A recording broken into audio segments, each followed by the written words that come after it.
Hello. During these cold, blustery, wintry months, we oftentimes worry about impaction colic. Impaction colic in a horse is basically an obstruction within the intestine. Up to 10% of all colics can be impaction, and it can take days to develop. Some of the signs of impaction colic include depression, decreased appetite, firm manure, and certainly your typical colic signs, which include looking at the flank, lying down for a period of time, and flaring of the upper lip. Some of the takeaways that I would like for you to understand today, so there are 5 things that you can do to help prevent impaction colic. They are quality of hay, water consumption, exercise, parasite control, and dental care. When it comes to quality of hay, we ideally like a good quality of hay, as a poor quality of hay has much indigestible fiber, which can certainly cause a blockage and impaction in your horse. Secondly, water is very important.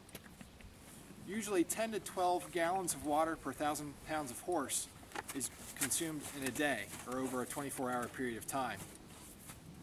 If that's lacking, or we need to increase the consumption of water, we'll oftentimes put in about 1 to 2 ounces of salt a day. 1 ounce of salt is about 5 teaspoons. Temperature of water is also important. It should be anywhere between 40 and 60 degrees.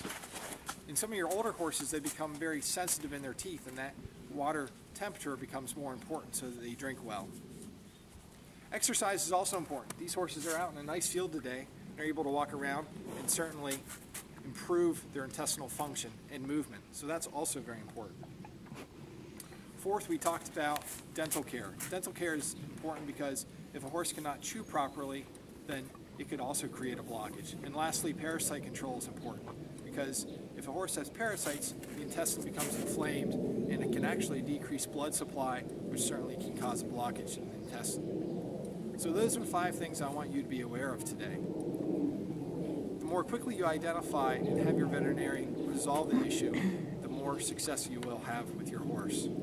So when you do call your veterinarian, it's very important for them to identify the type of colic. They'll typically do a few different things.